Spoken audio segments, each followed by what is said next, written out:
지적의 똑똑똑 법과 정치. 이번에 준비한 질문, 시험장에서 참 쓸모가 많겠네요. 각종 절차는 어느 정도까지 알아야 해요? 질문을 잘 보세요. 선생님, 절차 이거 해야 되나요? 이렇게 묻는 친구는 없어요. 해야 되는 건 알겠는데 어느 정도까지 깊이 있게 알아야 됩니까? 라는 질문입니다. 자, 우선 수험생들이 가장 많이 틀리는 문제가 이젠 선거 결과 자료 분석, 선거제도에 대한 이해? 아닌가? 통치기구? 이거 참 어렵던데. 내용도 많고 그리고 또 쓰이는 용어가 상당히 생소하던데. 국회, 행정부, 대통령, 법원, 헌법재판소 혹은 상속? 이것도 계산 문제가 있던데. 여기서 많이 틀리지 않을까? 아니면 국제정치? 뒷심부족으로 끝까지 정리를 못했을 때 틀리지 않을까? 자, 뭐니 해도 절차입니다. 여러분, 절차 때문에 틀리는 경우가 상당히 많아요. 그러면 절차라는 것이 어디서 어떻게 출제되는지를 아셔야죠. 한 번쯤 머릿속으로 쭉 보세요. 법률 제정 개정 절차입니다. 법이 어떻게 만들어지는가의 문제죠. 헌법 개정 절차. 헌법은 한 번 만들어지면 계속해서 개정하는 절차를 통해서 내용을 변경할 수 있는데 어떤 절차가 필요하지? 3심제, 재판 3번까지 받을 수 있다면서 재판에 불복할 때 어떤 절차를 밟아야 될까? 위헌법률 심판? 헌법소원? 이 헌법소원이라고 하는 게 권리구제 절차의 하나일 수 있는 건데 헌법소원도 권리구제형 헌법소원과 위헌심사형 헌법소원 정말 헷갈리더라. 민사소송 절차 얼마만큼 깊이 있게 알아야 되지? 주택매매, 임대차 절차는?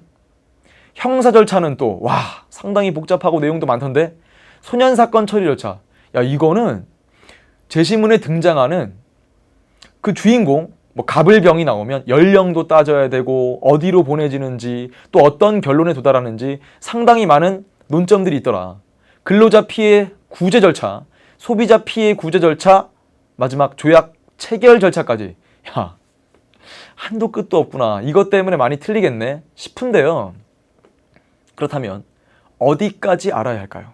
어디까지? 여러분, 선생님의 강의는 혹은 여러분의 공부는요, 우선순위라는 게 있습니다. 강의를 통해 전달해 드리고자 하는 개념의 우선순위가 있다는 건 당연히 기출된 문제들을 분석했을 때 이게 자주 나오더라. 그러니까 암기를 한다 하더라도 우선순위가 있어요.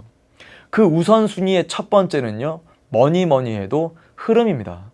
자, 흐름이라고 하는 것은 A를 거쳐, B를 거쳐, C를 거쳐, D를 거쳐. 그러면 가장 중요한 건 A, B, C, D의 선후 배열이에요.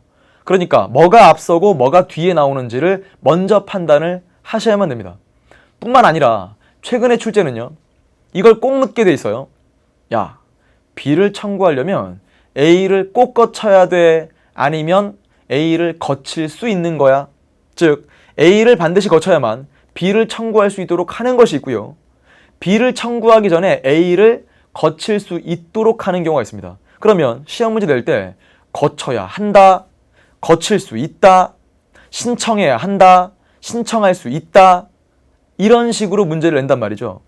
분명합니다. 그러다 보니까 누가, 언제, 누구에게 무엇을 청구하는가, 이것을 완전한 하나의 문장으로 기억해야 됩니다. 형사 절차가 더욱더 그렇습니다. 예를 들어서 피의자가 수사 단계에 법원에 구속적 부심을 청구할 수 있다. 이런 식으로 통문장, 완전한 하나의 문장으로 기억해야만 살짝 부분적으로 바뀐 그 오답선지를 여러분이 잘 걸러낼 수 있거든요. 그리고 정확한 용어를 구사할 줄 알아야 돼요. 그냥 비슷하다고 해서 항소랑 상고랑 혹은 항고랑 재항고 혹은 상소 이거 다 비슷한 것 아니야? 그랬다간 큰일 나죠. 아니, 피고랑 피고인 똑같은 거 아니야? 여러분, 큰일 납니다. 고소, 고발 다 똑같은 것 아니야? 큰일 나요.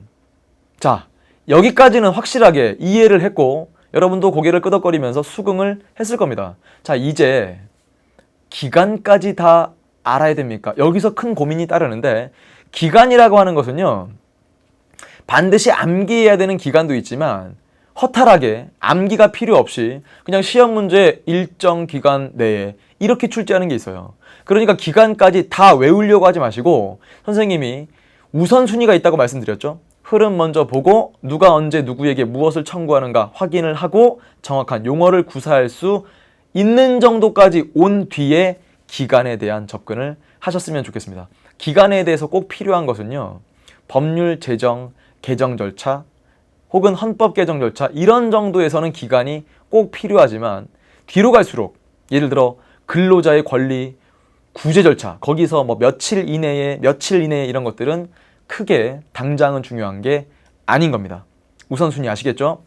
구체적인 사례를 통해서 검토를 해보면 2017학년도 대수능 6월 모의평가에서 사건 일지 개요라고 해서 형사 절차가 출제가 되었습니다. 쭉 시간 배열이 되어 있고요. 수사, 피의자, 피고인, 국민참여재판, 집행유예, 자, 이런 방식으로 정확한 용어 구사를 할 수 있는지, 그리고 뭐가 앞서고 뭐가 뒤에 나오는지를 묻는 것 정도였습니다. 그런데 많이 틀렸어요. 항상 절차는 자신이 없나 봐요. 여러분, 법과 정치를 선택한 이유가 뭐예요? 재밌어서, 실생활에 유용하기 때문에, 진로와 적성에 잘 맞아서, 혹은요, 이런 대답하는 친구들도 많아요. 선생님, 법과 정치는 결코 저를 배신하지 않을 거예요. 정리한 대로 문제를 풀 수 있다고 저는 믿습니다. 성실하면 만점 받는다는 거 선배들도 이야기하고 선생님도 저한테 확신을 주셨잖아요. 자, 그런데 가끔씩 흔들립니다. 내용이 어렵고 암기할 게 너무 많아서 흔들려요. 다시 한번, 이제까지 법과 정치를 선택한 이유에 여러분들은 아주 합당한 근거를 대다가 내용이 어렵고 암기할 게 너무 많다는 이유로 또 한 번 흔들린다고요? 특히나 절차 때문에 그렇다고요?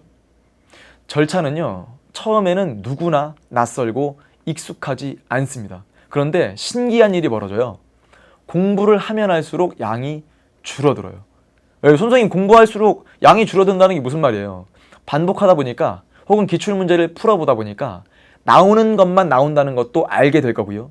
겹치는 것도 상당히 많다는 걸 스스로가 알게 됩니다. 그런데 걱정스러운 건 딱 하나잖아요. 가끔씩 잊어버려요. 자, 그것만 잘 극복하시면 되죠. 그런데 여러분, 이거 우리끼리만 또 하는 얘기인데 어디 가서 얘기 옮기지 말고요. 선생님도 가끔씩 잊어버립니다. 최적은 잊어버리지 않겠지만 선생님도 잊어버릴 수 있는 이런 주제라면 분명 자주 반복하지 않으면 누수가 생겨요. 누수가 생겼을 때 그것을 계속 보완하는 작업이 필요합니다. 그러면 선생님, 누수가 생기는 거 어떻게 점검할 수 있을까요? 깨끗한 종이에다가 예를 들어 법률 제정 개정 절차를 한번 복원해 보세요.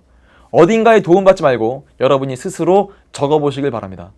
스스로 적을 수 있는 건 잘 된 거예요. 하지만 듬성듬성 빠져있는 것 혹은 적었는데 잘못 적은 것, 그게 개념의 누수라고 생각하시면 되고요.